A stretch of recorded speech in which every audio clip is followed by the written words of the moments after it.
why you've hit a plateau. Inquire all those questions you've always wanted to know. Ask Kati anything. Hey, this is new. This is different. We are trying out a new podcast style called Ask Kati Anything. I don't know why. Whenever I think of music and it's like only in my head, it comes out like a club song. I don't even go to clubs. I'm not really sure.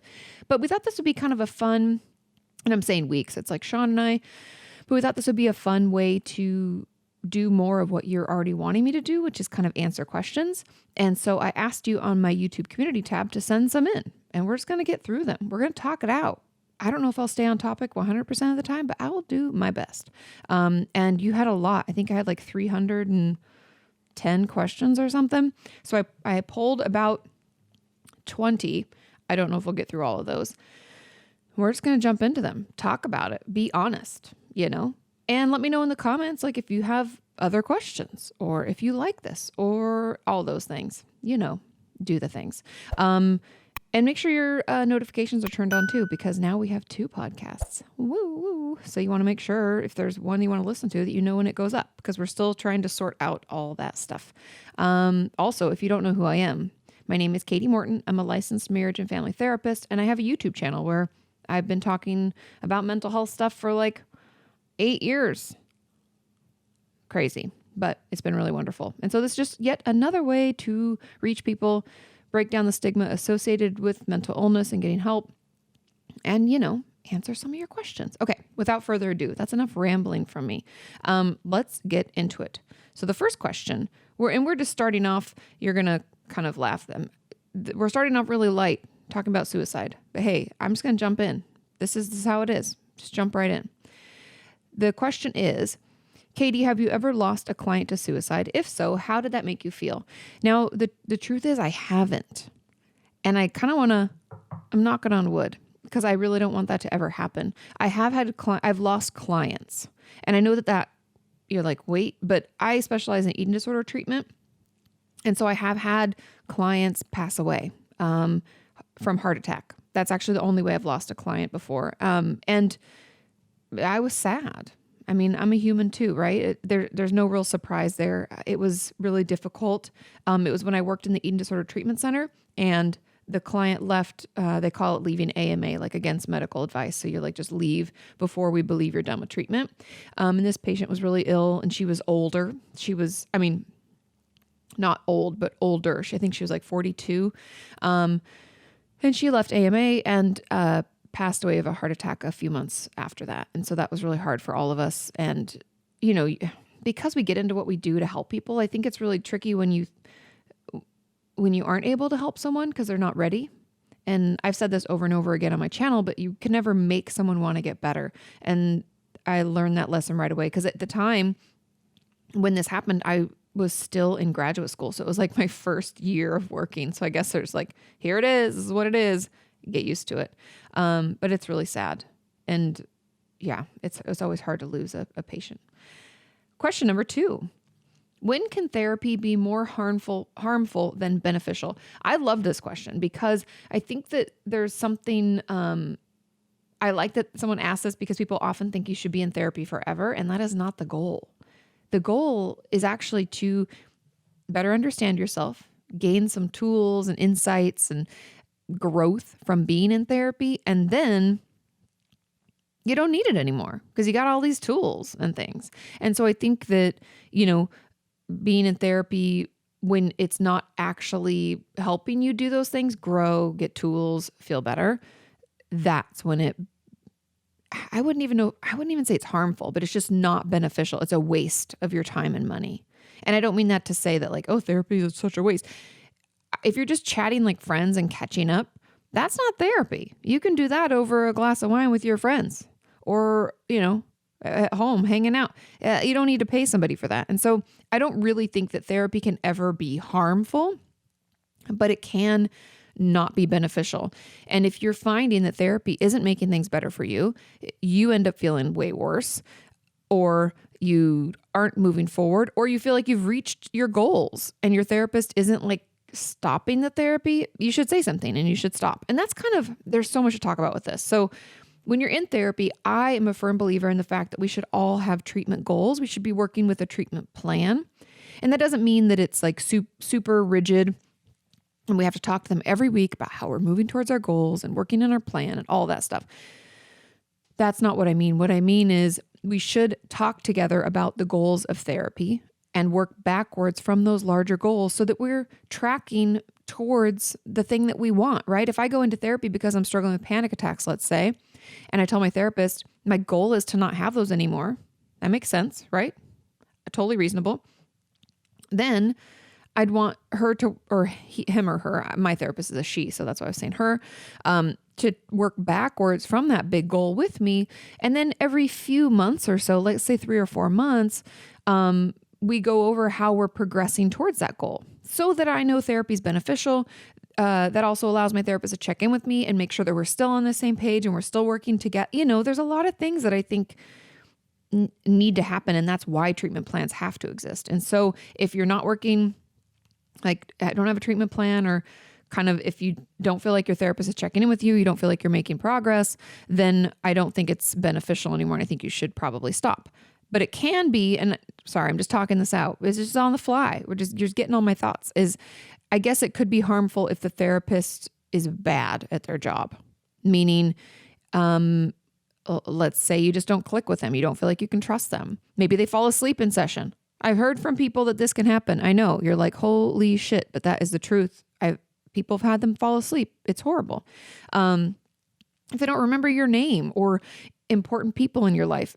We have notepads and pens and paper or computers for a reason. Like take some notes for God's sake, so you don't forget that. So there's that. And then, obviously also they should never be trying to have sex with you. That's not part of therapy. It's actually really against the law, as it should be. At least in the States. I learned recently, and we need to change this. Holy shit, you guys.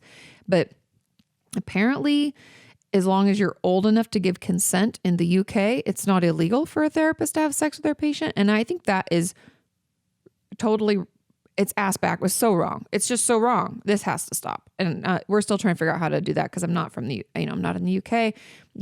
Those of you in the UK, let's try to make some change because that's messed up. So anything that's like bad therapy, like even in my book, I had a book that came out last December called Are You Okay? A Guide to Caring for Your Mental Health. And I talk about signs that you're seeing a good therapist and bad therapist. And I have videos about those too.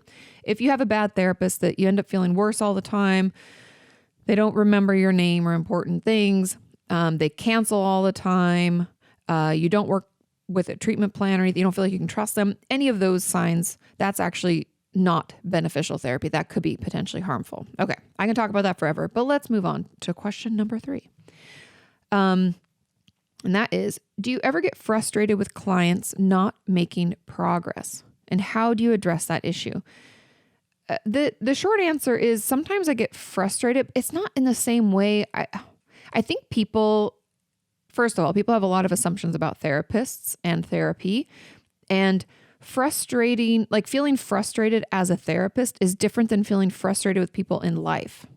I know that's hard to understand and that sounds crazy, but it's just a different type of relationship. And my frustration in my therapy practice with a patient is more along the lines of, I feel for them. Like I know they can do better. I know that they're recognizing what they're doing and they're just not putting in that extra effort to stop doing the bad thing for it. You know what I mean? I know it's a bad example, but it's like, let's say we're trying to manage addiction and alcoholism is their drug of choice.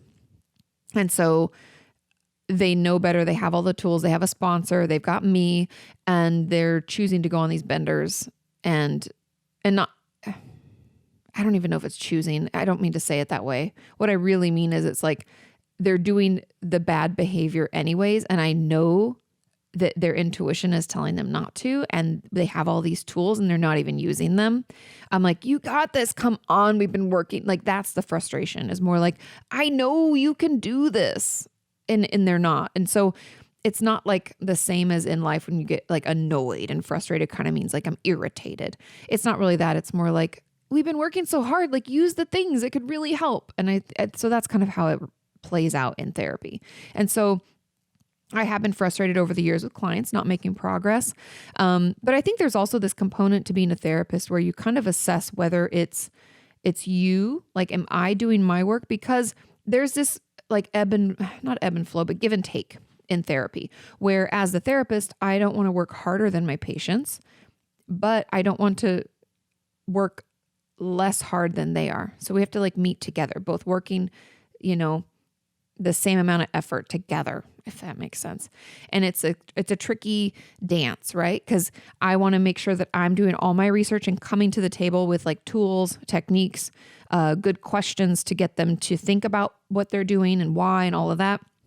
And so I'm going to do all my work on that side and come to meet them there.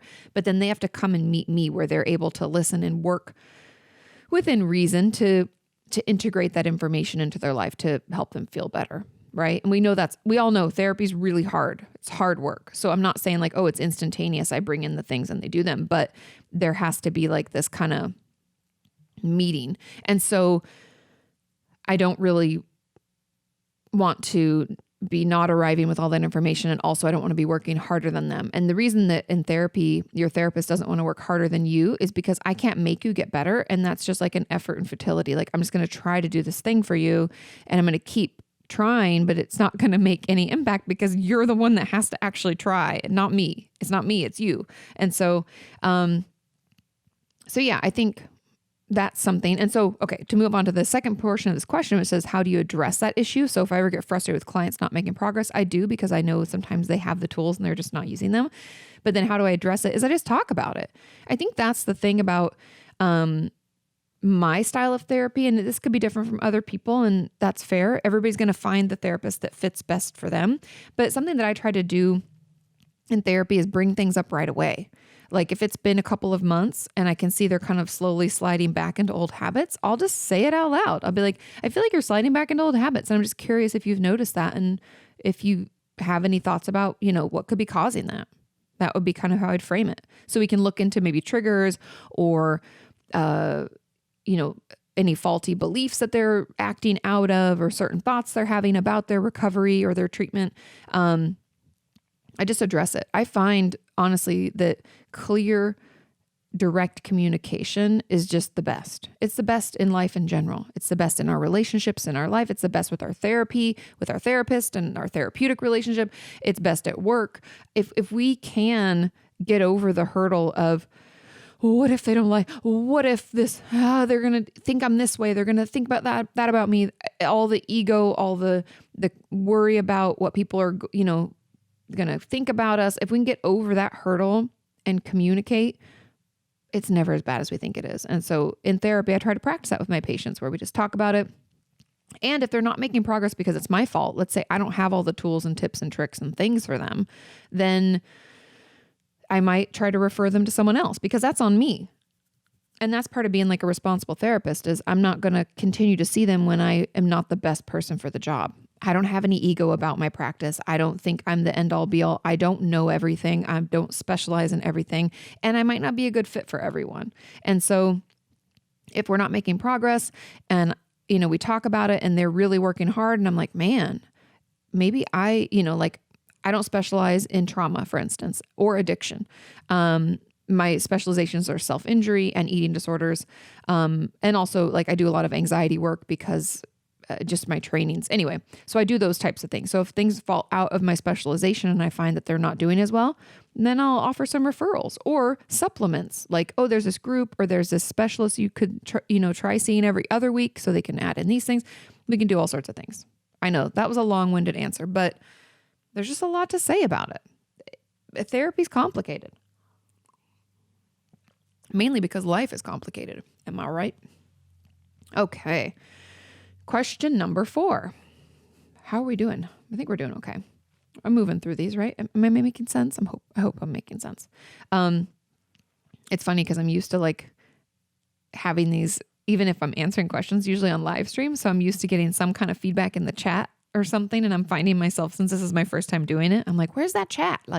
What's happening? What do people, did that make sense? Are you following? Am I all over the place?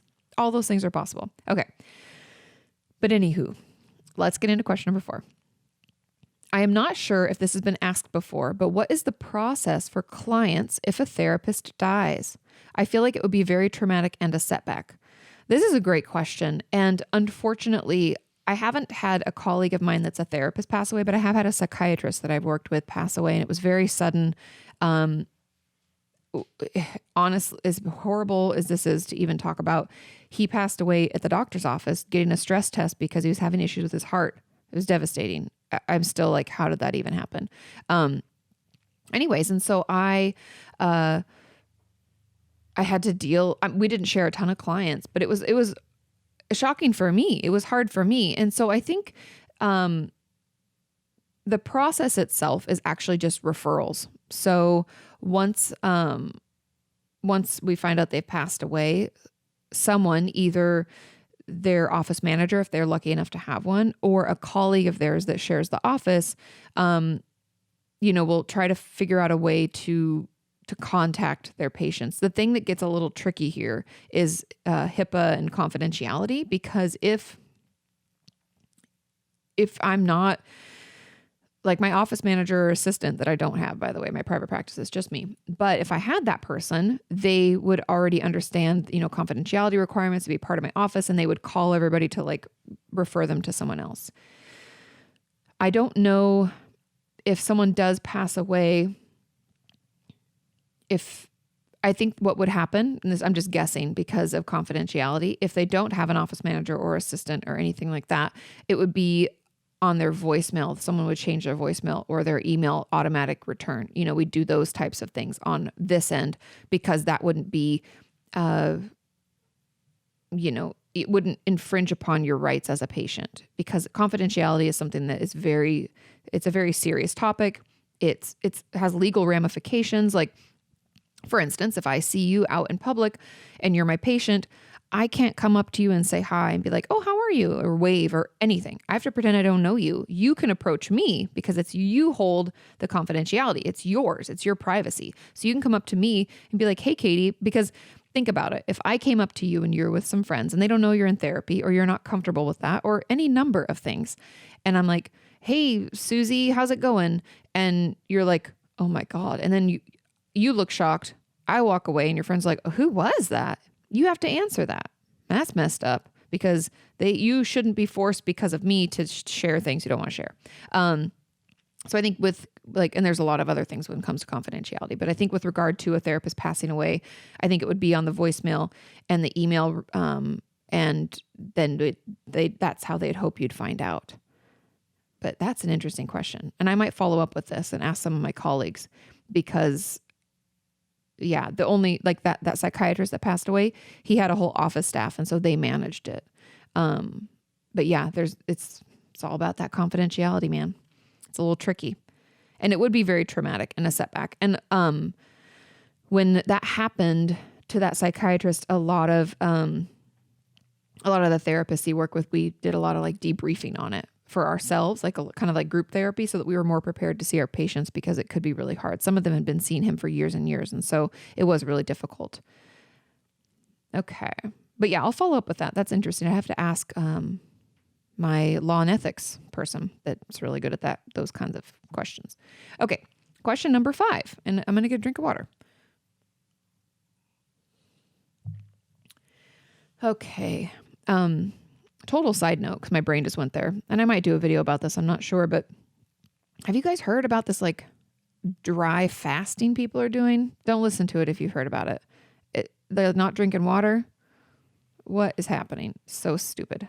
So let's jump into question number 5, and that is how to access. This is a big question, by the way. This could be an entire podcast and an entire video.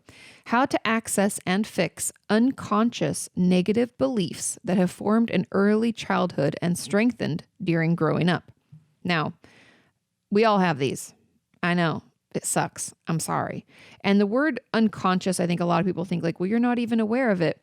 And you really aren't. But when you're in therapy and you're questioned about it, you're like, oh my God. I've had so many of those moments in therapy where my therapist will be, what I would, she's not a CBT or cognitive behavioral therapist, However, she does use some of the techniques, as many of us do. I do that. But it's called downward arrow questioning, where you're like, okay, if that's true, then what? And if that's true, then what? And you kind of you're trying to get down to what this person's asking about, these like core negative beliefs, or like what I would call a faulty belief, meaning not true. And it's just constructed in our brain because something shitty happened when we were younger. So you try to get down to figure out what that belief is. And then once we know that, then we can work to change it. And so how to access it, I think is, therapy is the best, because then you don't have to like try to figure it out on your own, because I actually don't know if we could do that ourselves. Like if I could be aware enough of my own shit to ask myself the right questions. Do you know what I mean? Like that's a lot. Like even just thinking about that, I'm like, man, that would be exhausting. Like, and we all know how easy it is to like distract and use unhealthy coping skills and do all the things that we've always been doing to keep ourselves away from recognizing that negative or faulty belief. So I think therapy be my number one answer. CBT therapy would be the best. And I know people always are like, you say CBT therapy and it's like saying therapy, but it's just the way I say it. Get over it. And so I think therapy is the one thing. And then another thing that we could do is honestly just journaling, and then looking back on those journals and looking for patterns. For instance, if let's say I'm keeping a journal for, I don't know, once a week for a year, I don't know, throwing something out there, whatever works for you. Maybe once a day you do like a bullet journal. Good for you, whatever. Then I'm able to go back and look at that journal and be like, man, it seems like I have a lot of self-doubt when it comes to, I don't know, my role in relationships. I always I'm noticing this pattern where I tend to over apologize, and I tend to think that any disagreement or argument is my fault. Let's say because that's something that I struggle with, is I'll over apologize and I always think things are my fault. So let's say you recognize that. You could, in your own mind, I don't know if you'd be able to answer it because it can be difficult, but you could think like, well, where would that come from? Like when I was younger, if I go back there, like, was I ever told that? Did anybody treat me that way? Was there some kind of dynamic in my family where it was like not okay for kids or men or women, whatever, to speak up or to be heard or to be confident? I mean, just start thinking about it, letting your brain go back in history and be like, no, I mean, maybe not. And then you can even ask your siblings or your parents, if you have a good relationship with them, you can be like, hey, I'm noticing that I like do this a lot. Do you do this a lot? Because that can tell you something too. Like in a lot of ways, my brother and I are very much alike, but there are certain things that we're almost 4 years apart in age. And there are certain things that like, I don't remember that he remembers that have like shaped him in many ways that I'm not shaped by. Does that make sense?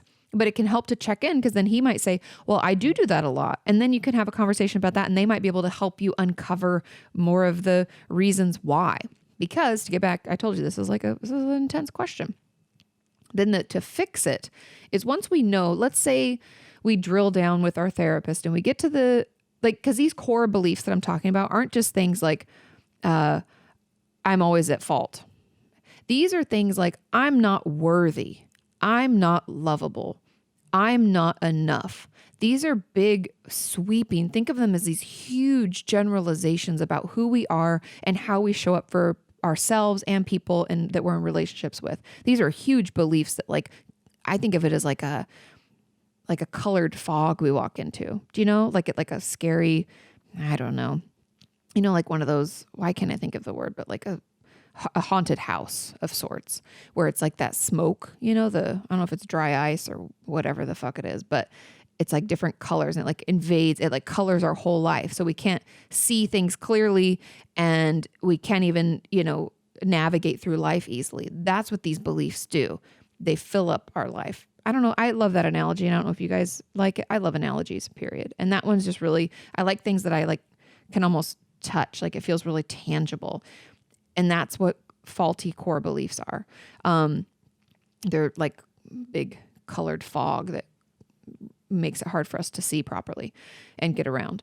And so once we realize what that core belief is, let's say mine, because I over apologize, is probably something to the effect of like, I'm not good enough or I'm not worthy. And I've worked on this in therapy for a long time. And that's why I can like pick that out kind of easily, is like, I know that that's something I struggle with. It's like, I'm not worthy. I'm not enough. And so once I recognize what that faulty belief is, then I have to be a detective to find evidence that does not support it. Meaning, I'm going to look out into my world because I'm going to start clearing the fog, right? I'm going to open a little window. I'm going to look out into the world and I'm going to look for things that don't support that. Meaning, I'm going to look at my relationship with Sean, with my husband, and notice how well our dynamic is. I'm going to look at my friendships. I'm going to look at how I show up for people and things that I do and ways that I've been successful and ways that I've been dedicated. And I'm going to, in a way, show and prove my worth. Now, this is really fucking hard because if you think about it, you believe that that's not true already. So then you're going to go onto the world and you're going to try to find stuff. And the whole time you're going to be like, nope, nope, nope, nope, nope. And that's why a therapist is the best. But if you're like strong mind and you're stubborn like I am, you can sometimes fight against that and be like, no, this actually doesn't support that belief because remember that time that person thanked me for showing up for them?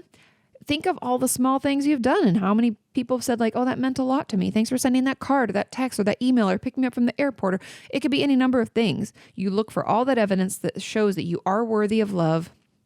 You are enough. You show up for people. You're a good person. We can start going against that faulty belief because they are really strong. We can be acting out of those for years and years and years and not even recognize it.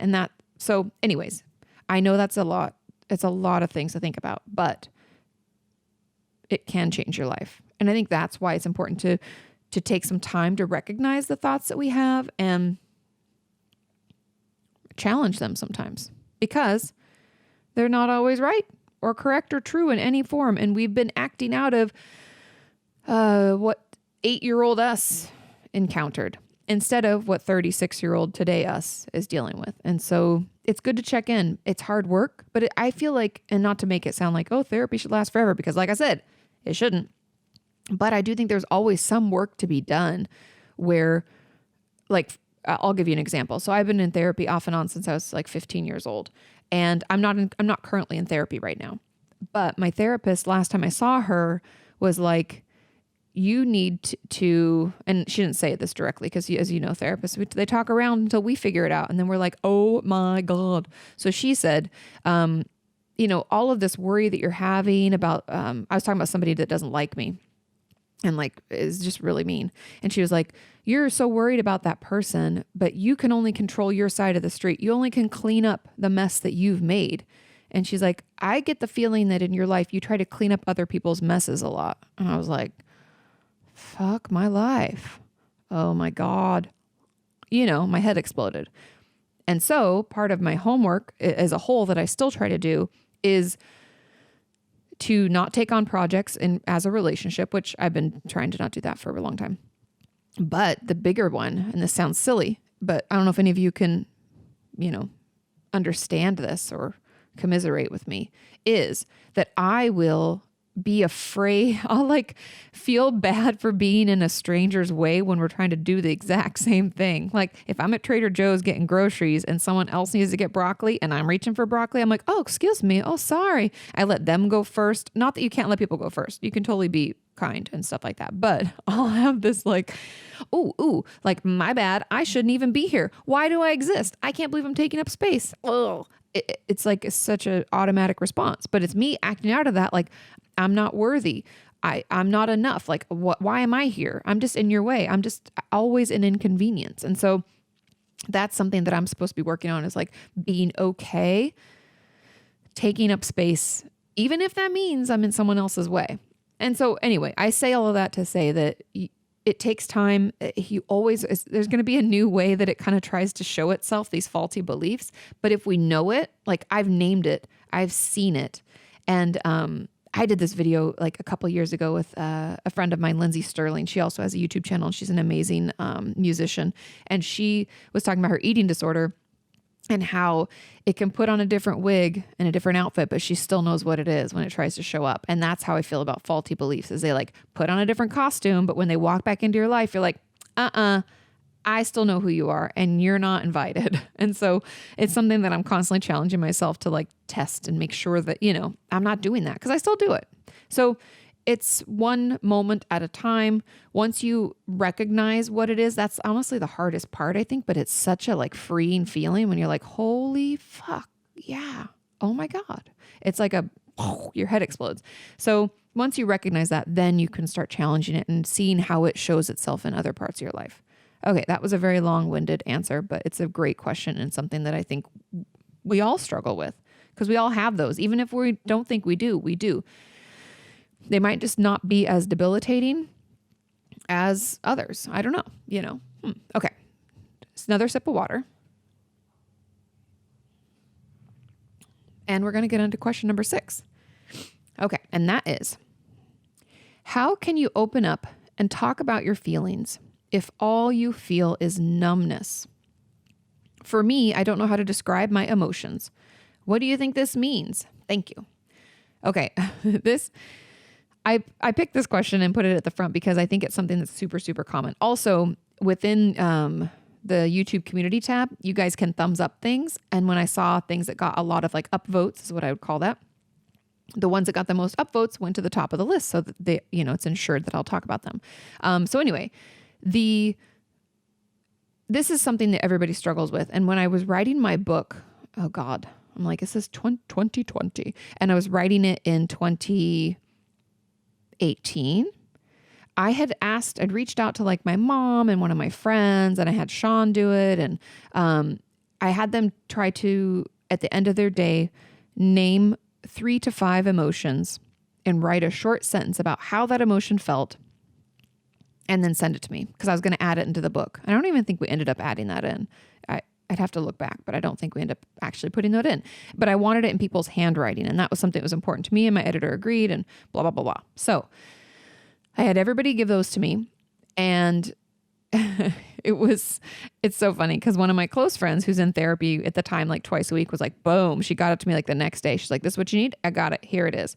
And then my mom's boyfriend, Larry, of all things, and he's been in therapy off and on, as we all are, he got it over to me. But then my mom had such a tough time, and so did Sean, like coming up with these things. And my mom particularly was like, what do you even mean by this? And I don't mean to laugh. I'm not laughing at her. I'm laughing with her, because then I had to do it myself. And I was like, well, I'm going to try to do it, because why is this so difficult for her? Like that. What? And so I tried to do it. Guess what? It's really fucking hard. I was like, wow, because it's not, we can't live in emotion mind all the time, right? I can't live in that space where I'm just feeling everything. I mean, some people do. It doesn't work for me, is what I should say. Some people are like, I have a couple of friends that are super in touch with their emotions, how they're feeling. They express them right away. They just love it. I am like, I have to focus on work for a while. And like when I'm in my car driving somewhere, I can really tap into that emotion mind. Or when I'm with a friend and we're talking about a tough thing or something I'm trying to process, I can jump into that. If, there are certain times I can jump into emotion mind, but I can't live in it. And so for many of us, I think it's been years or even our entire lives since we've touched into emotion mind. And so, sorry guys, I'm very long-winded. That's why I like podcasts, because we can just chitty chat and I can tell you all the things that are coming to my mind without feeling like I got to cram it into like 10 minutes or something for a video. Okay. So how do we open up and talk about our feelings if all we feel is numbness? I would start there, because numbness is not nothing. Numbness is something. And I would like you to write numbness down as what you feel. And then I'd like you to tell me what it feels like. Does it feel hazy, heavy, light, checked out, checked in? I don't know. Start thinking about it. What does numbness feel like? Use it in a sentence using other words other than numbness. So, if you write down the emotion is numbness, then below it, write down like it feels like, I'm in a fog, or life feels slower. My thoughts won't come to me. I don't know. Think about it. What does it feel like for you? Everybody's different. And if you can use if you like are struggling to come up with things to put in there for that sentence, you can try the 5 senses. So what does it look like? What does it taste like? All that stuff if you want, if that's helpful. Or how does it feel in your body? Like muscle tension, stuff like that. That's like, touch. So anyways, start there. And what I really think this means, because the person says, for me, I don't know how to even describe my emotions. What do you think this means? I think it just means it's been a long, long time, maybe your whole life, since you've actually tapped into how you feel. And that's okay. I think a lot of us are there. And that doesn't mean, oh, I'm so stunted, or, oh, I'm never going to get anywhere in therapy. No, don't let those negative thoughts take over. The truth is, you're going to have to learn a new skill. And we don't have that muscle yet. We don't have that skill built. It's just going to take a little while to build it up. And that's completely okay. That's why you have therapists, friends, family, supportive people in your life, whoever it is. And you have your journal. Pick up a journal. I even sell one. I love it. On the front of it, it's embossed and it says, "Getting my shit together." It's actually my favorite piece of merch that I've ever created. And I think because it's honest. So my plan for 2020 is to come up with more honest merch that I want to use, because I have one of those journals myself and I love it. So get your journal and start writing down the things that you feel. Numbness. You can even print out one of those feelings charts and start like picking things that just resonate with you. Like, oh, that word. Yeah, that sounds it. That sounds like me. I like that. Start with 1. Build up after a week of doing 1 every day, maybe try to do 2, and you'll get there. It's a new muscle. We haven't worked it in a while, so you got to be patient with yourself. Okay. So it doesn't mean anything bad. It's actually just something I think we all struggle with. Okay. Let's get into our next question. But always feel free in the comments if you want to send follow-ups like, "Hey, I liked what you said about that," or, "Hey, that didn't make any sense, Katie. You're talking jibber jabber." That's all fine. Let me know in the comments. If this is on YouTube, if you're listening, you can hop over to YouTube later maybe and leave a comment. But know that I'm open to following up on these things. If you have more questions, if I didn't quite answer it the way that you were hoping, you can always ask more. This is Ask Katie Anything, AKA. We get into it. It's totally fine. That's the whole goal of this, okay? Now, question number 7, my favorite number 7, is, what made you want to become a therapist? Now, I get asked this all the time, and I don't actually think I've made a video about it. Maybe I should just do a video where I just talk about it, like totally unprepared, unscripted, just roll off the cuff. Sometimes those are fun. That's like my old FAQ videos from back in the day. I really enjoyed doing those. But the truth about becoming a therapist is there's quite a few things along the way that like pushed me in that direction. However, right before graduate school, something interesting happened. And I thought about going in a whole other direction. But let me take you back in time. Back into high school. Middle school even. I'll take it back even further. In middle school, I don't know why I remember. I think I was in 7th grade. I remember feeling super proud of the fact that I was a great secret keeper. I loved being a vault for information. Knowing that if someone said something to me that I would keep it, I would never share that with anybody. Locked up, throw away the key. And so I enjoyed being that and enjoyed people telling me their stories and secrets and thoughts. And so that was like a pivotal moment for some reason. I remember being like, I'm so proud of myself and I like this. I enjoy these conversations. I like being part of this and I'm good at it. And not being a therapist, but being a secret keeper. And then in high school, they opened up a Psych 101 class. It was just like introduction to psychology and a lot of like, at this time, I think I was a sophomore, maybe a junior in high school. And a lot of people taking the class were just like, it was filling an elective. They didn't really care that much about it. But I was like super stoked to learn because through my years, you're in school and you're learning different things. And I was like, well, math is not my thing. I can do it, but I don't really like it. And it's also getting more and more confusing with all these like cosines, weird non-numbers. And I was like, I'm out. So I knew that wasn't my path. I enjoyed science a lot, but I preferred the science of people. And so when Psych 101 class opened up, I was like, oh my God, I'm going to take that. And then I'll just see if I like it. Because my mom and dad were always great and very supportive about like being curious. Like I never had to decide what I wanted to be or what path I wanted to take. They were like, just be curious. You can just figure it out. See if you like it. I don't know. Do it. And so I took the Psych 101 class and I was hooked, man. I was hooked. I was like, this is what I want to do. When I apply to schools, because junior year, actually, maybe I think it might have been my sophomore year, come to think of it, because I feel like I had that whole nother year to like take my SATs and my ACTs and apply to schools. And so I was hooked and I applied to schools. And then as I started doing the work and, moving into like a more intensive psychology program in undergrad, it became more and more fascinating. And I decided that I wanted to be a child psychologist. That was my initial goal. I'm going to be a child psychologist. And then for a brief period, I was like, I want to be a psychiatrist. Even cooler. And then I took like anatomy and physiology. Or no, it wasn't anatomy and physiology. It wasn't A&P. It was something about the brain. I even forget the name of the class, probably because I tried to block it out. It was so terrible. And I was terrible at it. I had to like dissect a brain and put little flags in different portions of the brain. It was like some sheep brain. Nope, hard stop. Couldn't do it.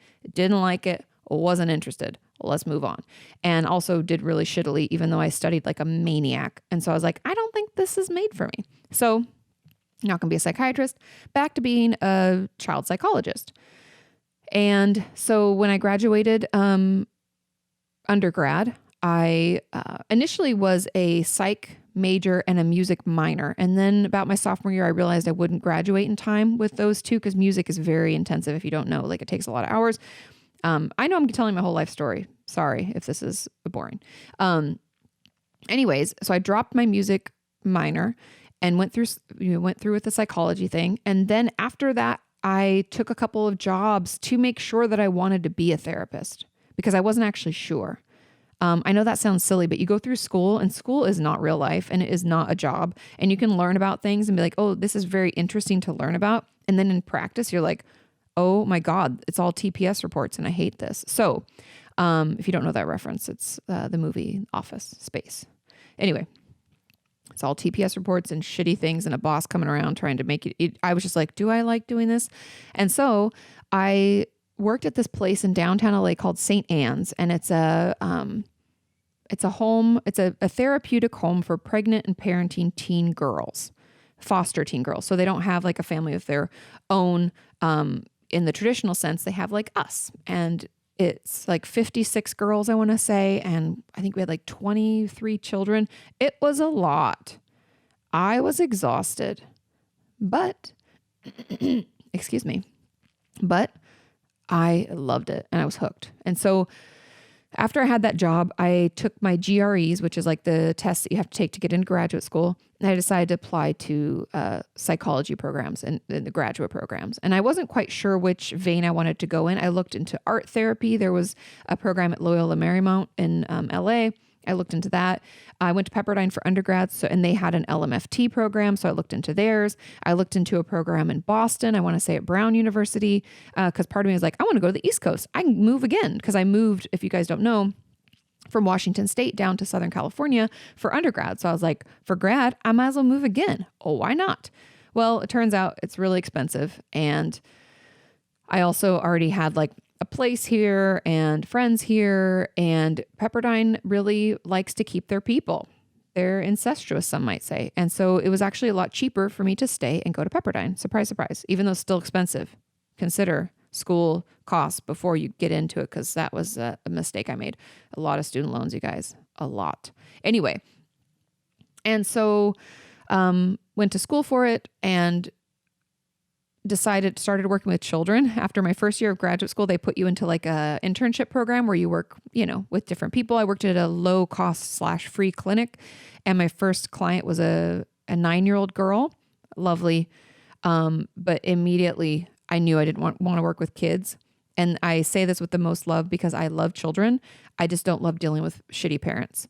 And I don't mean that all parents are shitty, but when you're a therapist and you're trying to work with someone, especially at a free clinic, like most of these kids were referred because their parents had been through like child protective services and they've been taken away from them and they were traumatized. And part of the program was that they get in therapy, or their parent had been incarcerated, or their parents had been through like a really nasty divorce and the children were removed from both parents for a while, like all sorts of messy situations.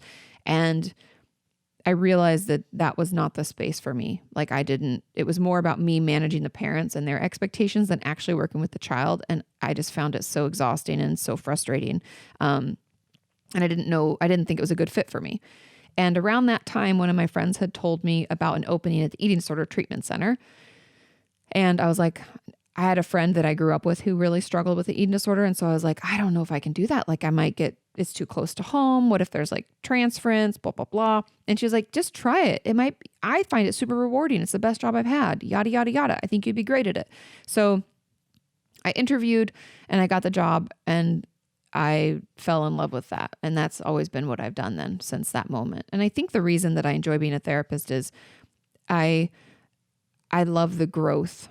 I love watching people change. What a cool way. I feel so privileged to get the chance to sit alongside people and watch them as they navigate through life, to feel better, to do better. How cool is that? And it's not always linear or clean and clear. Most of the time it's not. Like 99.9% of the time it's a mess. But I feel so excited to get to navigate that mess with them. And so I think that's, I don't know, it's just so rewarding.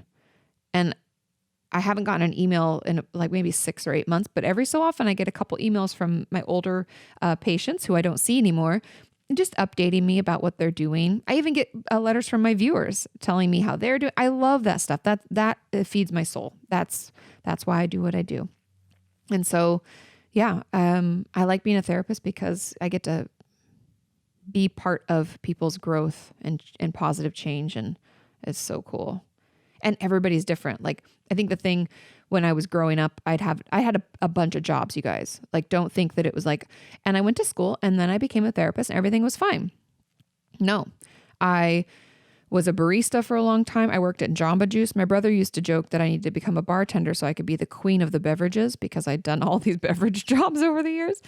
I gotta love my brother. He's actually pretty funny. He should have, I think in another life, he should have been a comedian. Anyway, he used to tease me about that. And so I had those jobs. And then in graduate school, I was a waitress at this breakfast lunch place called Jack and Jill's that no longer exists. May she rest. And then and I worked in undergrad, actually. I worked in the college in the social sciences division. If you called, I was the one that picked up. I'd be like, hello, Pepperdine University Social Science Division. This is Katie. So I was that person for a while. I worked in the copy center with my friend Kim. That was awesome and fun. And then I was a sales rep for a while. That was a challenge, totally different thing. Helped pay for my wedding, pay my student loans down. And that was when I was finishing gathering my hours while I was working at a hospital. You guys, I've had a shit ton of jobs. I was working at a treatment center, a hospital. I had a private practice 1 day a week. And then I started YouTube. And then I slowly had to like stop doing all the things because my private practice was picking up. Getting to go to the treatment centers and hospitals becoming too burdensome. Like traffic was terrible and I wasn't getting paid much. So I always knew I wanted to be a therapist. I love the job. But it's definitely been like a winding road to get there. So if you're in your own winding road towards your own career path, don't think that you're not getting there fast enough or you're not doing it the right way. Everybody has their own path to it. And sometimes you got to be industrious, man. You got to take a job you don't like to pay bills. I've been there. Trust me. I've had a lot of jobs I didn't like. But yeah, I always knew that I had a passion for people and yeah, that's it. Let's stop talking. Stop talking about myself. On to the next thing. Okay. And I'm going to have a drink of water because I just talked too much. This is just what happens. Okay. Question number 8. And this is, how do you improve the feeling that you're stuck in your routine and the day-to-day just isn't as interesting or fulfilling anymore? And I really enjoyed this because I think a lot of us feel like this. We get stuck in a routine and we're bored. And so I think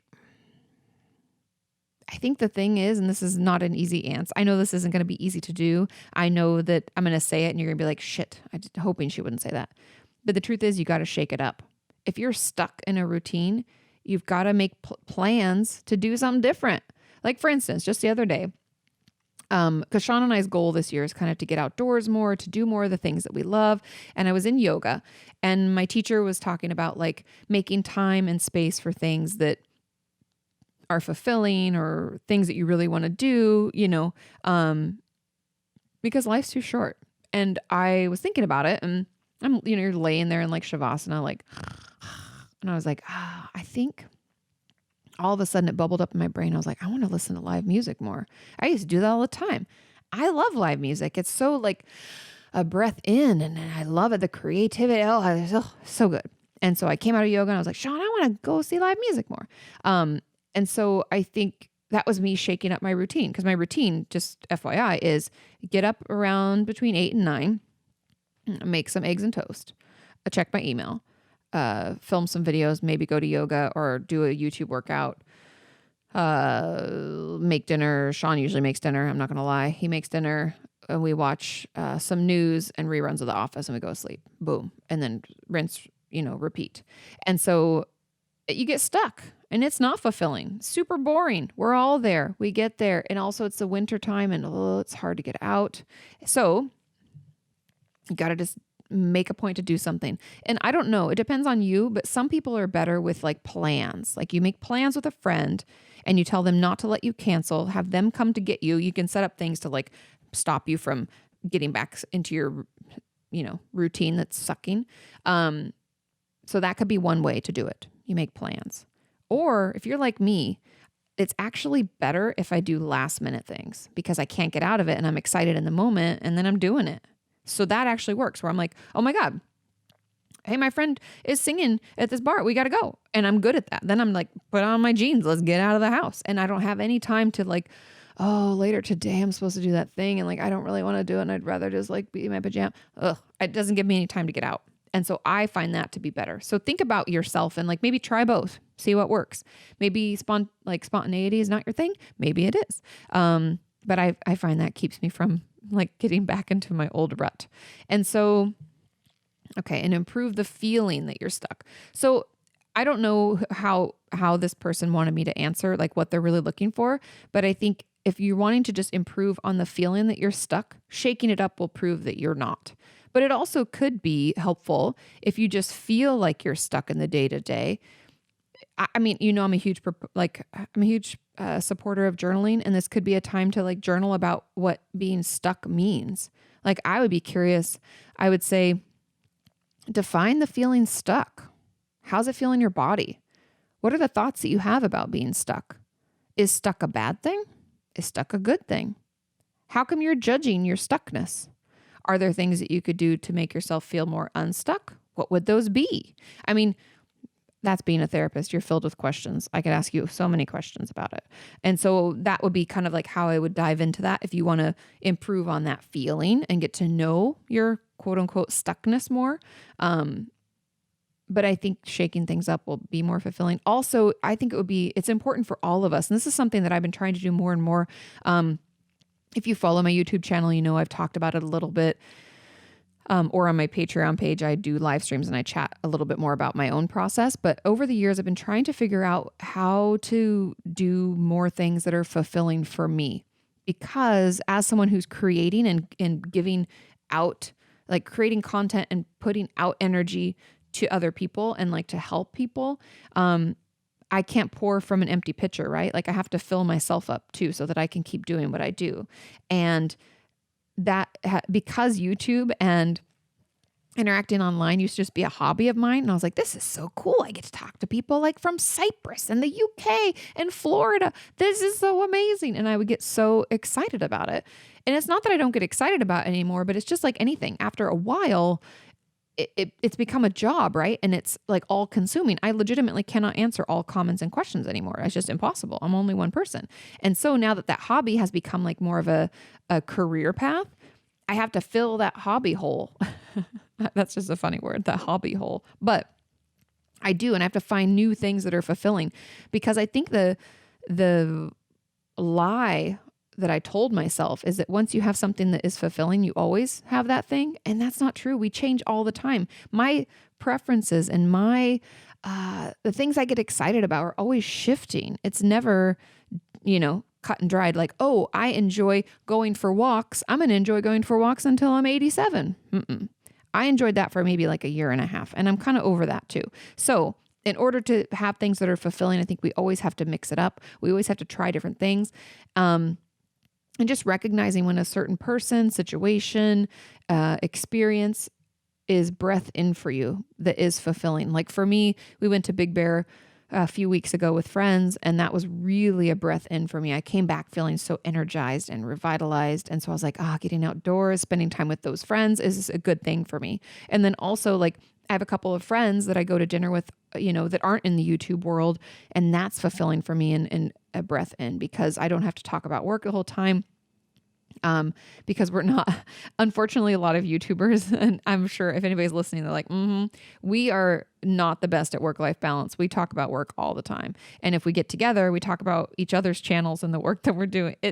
We can't help ourselves. It's a disease. Anyway, so, when I'm with my friends who don't do YouTube and don't do social media, we get to talk about all sorts of other things. It really forces my brain out of this rut that it's in. And so anyway, I give all of those examples and personal experience just so that hopefully that opens up a couple ideas or new things that you can try so that you're feeling more fulfilled and quote unquote out of your rut. Okay. I think we have time for one more question. Question number 9. How do you know what should be dealt with through therapy and what should be dealt with chemically? I love this question. I love all your questions. Getting a drink of water, getting prepared. Now, for those of you who maybe don't understand what this question means, they're asking what should be dealt with in therapy, meaning talk therapy with somebody, and what should be dealt with when it comes to like antidepressants or what I would call psychotropic medication. That's what we call medication that's used for the brain, for our mental health. And so all the research, if you want to dig down into Google Scholar and do a deep dive, I encourage you to do this.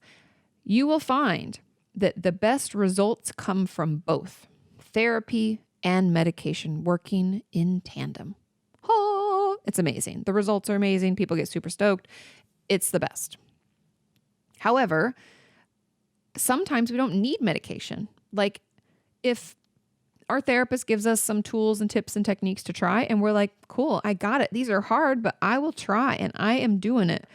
Then we probably don't need any medication. We don't need an antidepressant or a mood stabilizer or anything like that. We're cool, just floating along on our own. But, and this is where we need medication, is when we can't do the things in therapy because we don't feel well enough. Like I've talked about this a lot in my videos where let's say we're super depressed and depression is like an ocean and it just swallows us up and we can feel like we're like drifting down and like the light is getting farther and farther away. Man, I wish I could animate. I would animate so much for you guys. That was such a beautiful analogy. Anyway, so that's how depression can feel. So if our therapist is like, hey, I need you to synchronize swim and do these kicks, and these are the things, I'm talking about those metaphorically, really meaning that your therapist is trying to get you to shower twice a week and get outside for 15 minutes a day and call one friend a week. Or, you have your goals and you have your maybe tools where it's like, I want you to say 5 things you're grateful for. I want you to spend some time meditating on that. There can be a lot of different things that a therapist will have you do. But if you're deep under the ocean and deep in the water, you aren't able to do all those things. You can't. You're drowning. You're drowning in the symptoms. And so when we're drowning in the symptoms, that's when we need the life raft of medication to keep us afloat. And so that's where I differentiate when we need to have medication and when we don't need it. And only you know that. You and your therapist or psychiatrist and your treatment team should kind of talk about that to figure out what's best for you. And so that's when you need medication, is when the symptoms are just too strong that you can't do the work in therapy. I am not of the belief that we should only be on medication and we shouldn't be seeing a therapist. There may come a time where that happens. For instance, here's an example. Let's say I have bipolar 1 disorder, meaning that I have depressive symptoms and I'll have these like episodes of depression, but I also have mania where I go into, I have flights of ideas. I talk really quickly. I don't really sleep at all. And, I like think I'm doing all these projects and getting things moving, but I'm really causing chaos for those around me and myself. And then I come down from that after about a week and I can feel horrible. There's a lot of shame and guilt and embarrassment associated with the things that maybe I've done because it could be out of character. That's kind of like what bipolar 1 is in a nutshell. I have a whole video about it if you're wanting to know more. But let's say I have bipolar 1 disorder and I'm struggling with that. I should be on medication to help manage my mood swings, meaning that mania to depression. I don't like the term mood swings because people use it to be like, you're so moody. And bipolar is a lot more than that. However, because I have those swings in how I'm feeling from depression to mania and everything in between, I'm going to need medication to help that not happen. What I would call a mood stabilizer, like a psychiatrist would prescribe a mood stabilizer or an atypical antipsychotic. So they might give you something like that to help hold you from the high and the low into the middle, which is where those of us without bipolar disorder live. And even if I'm in therapy to help manage all of that, like trying to figure out my signs and symptoms, a lot of what I do with my bipolar patients is just what we call psychoeducation, meaning teaching them about their mental illness so they can better understand it and they can learn how to track their symptoms so that we know if, let's say, they need to increase their medication or they need to lower or they need a different, I can relay signs and symptoms to their psychiatrist so that when they have an appointment, they can assess the options. Anyway, all that to say that I might not need therapy for that long for my bipolar disorder. I might just need it to better understand it, to deal with some of the shame and embarrassment that I have associated with it, or the concerns with my family. Maybe I go into family therapy. There could be a lot of, or my spouse, we could go to couples counseling. There can be a lot of different things that I could do in therapy. But at a certain point, I might be like, I feel like I have all the tools. I know my symptoms. I'll give you a call when I feel better. And in that instance, I would need medication to help continue to keep me stabilized. And therapy might just not be as beneficial anymore. And so I think it's kind of depending on the person, but therapy and medication work best together. And I think that everyone should at least start out with some therapy so we can better understand what we're going through, so that we can ensure, because I don't know if any of you feel this way, but psychiatrists don't always spend a lot of time with you. And it's really the therapist who relays the information to the psychiatrist to ensure that you're getting the proper treatment. I'm not a doctor and I'm not pretending to be a psychiatrist. I'm just saying that when I'm working with a patient who's also on medication, I call their psychiatrist and I leave messages every week telling them what we talked about.